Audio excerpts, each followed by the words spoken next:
اس وقت یہ ہے کہ اصل نماز یہی ہے، یہ سورہ فاتحہ۔ چنانچہ میں آپ کو حدیث سنا رہا ہوں جو صحیح بخاری میں بھی ہے، صحیح مسلم میں بھی ہے، جامع ترمذی میں بھی ہے، سنن ابی داؤد میں بھی ہے، سنن نسائی میں بھی ہے، اور بہت سی کتابوں میں موجود ہے۔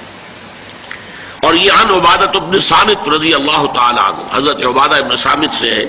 مرفوعا کہ حضور نے فرمایا لا صلاۃ لمن لم یقرأ بفاتحۃ الکتاب، اس شخص کی کوئی نماز نہیں ہے جس نے کہ سورہ فاتحہ کی تلاوت نہیں کی۔ اب اس سے ہمارے ہاں ایک بڑا اختلاف پیدا ہوا، وہ نوٹ کر لیجئے۔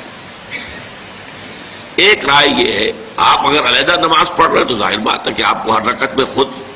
پڑھنی ہی پڑھنی ہے سورہ فاتحہ۔ جب باجماعت پڑھ رہے ہیں اب کیا شکل ہو؟ امام پڑھ رہا ہے سورہ فاتحہ تو کیا مقتدی کو بھی پڑھنی چاہیے؟ اس حدیث میں جو الفاظ کی شدت ہے اس کی بنا پر رجحان یہ ہوتا ہے کہ یقیناً اس صورت میں ہر شخص کو لا صلاۃ لمن لم یقرأ بفاتحۃ الکتاب،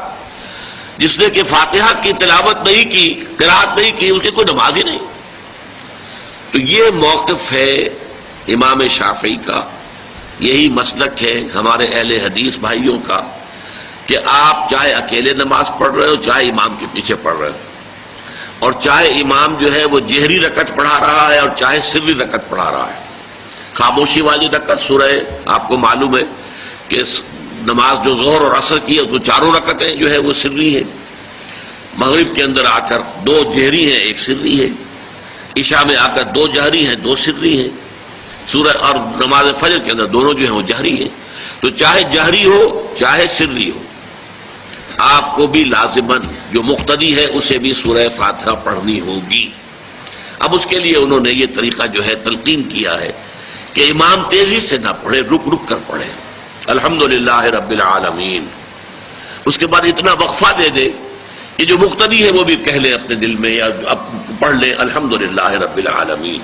الرحمن الرحیم۔ تو یہ رک رک کر پڑھنا، خاص طور پر اگر آپ کو موقع ہوا ہو کسی اہل حدیث امام کی امامت میں نماز ادا کرنے کا، تو آپ دیکھیں گے کہ بڑا فرق ہے۔ ہمارے جو حنفی امام الحمدللہ رب العالمین الرحمن الرحیم مالک یوم الدین ایاک نعبد و ایاک نستعین، چار آیتیں جو ہیں وہ بھی ایک ساتھ میں پڑھ جائیں گے۔ لیکن یہ کہ عام طور پر جو اہل حدیث حضرات ہیں وہ رک رک کر ٹھہر ٹھہر کر پڑھتے ہیں، ترتیل کے انداز میں پڑھتے ہیں۔ یا پھر دوسری شکل انہوں نے ایک اور کی ہے، یہ آپ سعودی عرب میں جب کبھی نماز پڑھیں گے اور آپ پڑھی ہو آپ نے تو وہاں آپ دیکھیں گے کہ امام جو ہے وہ سورہ فاتحہ پڑھنے کے بعد کوئی ایک منٹ جو ہے خاموش رہتا ہے، تاکہ آپ اب جو مقتدی ہیں وہ اس وقفے میں وہ اب سورہ فاتحہ پڑھ لیں، پھر وہ قرات کرے گا، کوئی اور آیات اس نے شامل کرنی ہے تو بعد میں شروع کرے گا، درمیان میں وقفہ ہوگا۔ لیکن ایک مسلک یہ ہے، اور یہ مسلک جو ہے یہ در حقیقت قرآن مجید کی ایک آیت کے اوپر مبنی ہے۔ سورہ اعراف کے آخر میں فرمایا گیا وَإِذَا قُرِئَ الْقُرْآنُ فَاسْتَمِعُوا لَهُ وَأَنصِتُوا، جب قرآن پڑھا جا رہا ہو تو توجہ سے اسے سنو، خود خاموش رہو۔ اب یہ قرآن مجید کی آیت ہے، اس کے بنا پر ایک رائے یہ ہے کہ آپ امام کے پیچھے سورہ فاتحہ نہیں پڑھیں گے، پڑھا جا رہا ہے سنو اس کو، خود خاموش رہو۔ اور اس کے لیے وہ دلیل دیتے ہیں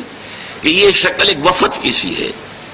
جیسے کسی بڑی شخصیت کے پاس اگر آپ کا کوئی وفد جاتا ہے، 8-10 افراد ہیں، ان میں اسپوکس مین ایک ہوتا ہے، وہ بات کرتا ہے، باقی سب لوگ موجود رہتے ہیں، سنتے ہیں۔ اسی طریقے سے امام جو ہے وہ گویا کہ آپ کا نمائندہ ہے، اور وہ پڑھ رہا ہے الحمدللہ رب العالمین الرحمن الرحیم مالک یوم الدین، تو امام کی قرات ہی آپ کی بھی قرات ہو گئی۔ گویا کہ اس آیت سے، اس حدیث سے اختلاف نہیں ہے، اس کی تعبیر سے اختلاف ہے کہ امام کا قرات کر لینا در حقیقت مقتدیوں کی طرف سے بھی قرات ہے۔ اس میں جو حنفی مسلک ہے وہ بہت سخت ہے، اور وہ یہ ہے کہ چاہے سری نماز ہو اور چاہے جہری ہو، ہر کسی بھی حالت میں مقتدی جو ہے وہ سورہ فاتحہ نہیں پڑھے گا۔ اب اس میں ذرا سا سوال پیدا ہوتا ہے کہ جہری رکعت میں تو اس آیت کا اطلاق ہو جائے گا کہ وَإِذَا قُرِئَ الْقُرْآنُ فَاسْتَمِعُوا لَهُ وَأَنصِتُوا، سری میں تو اس آیت کا اطلاق نہیں ہوتا۔ بہرحال یہ مسلک ہے امام شافعی کا، ایک انتہا پر ہے، ہر صورت میں سری ہو یا جہری ہو آپ کو پڑھنی ہی پڑھنی ہے۔ اور امام ابو حنیفہ دوسری انتہا پر ہے کہ چاہے سری ہو چاہے جہری ہو کسی شکل میں نہیں پڑھنا۔ امام مالک کا مسلک ہے درمیان میں، اور میں اس میں کوئی جھجک محسوس نہیں کرتا کہ میں آپ کے سامنے عرض کر دوں کہ میں اس پر عمل پیرا ہوں۔ وہ کیا ہے؟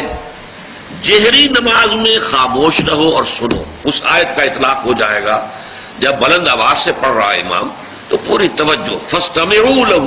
اپنی پوری توجہ کو اس کے سننے کے اوپر مرکوز کر دو اور خود خاموش رہو۔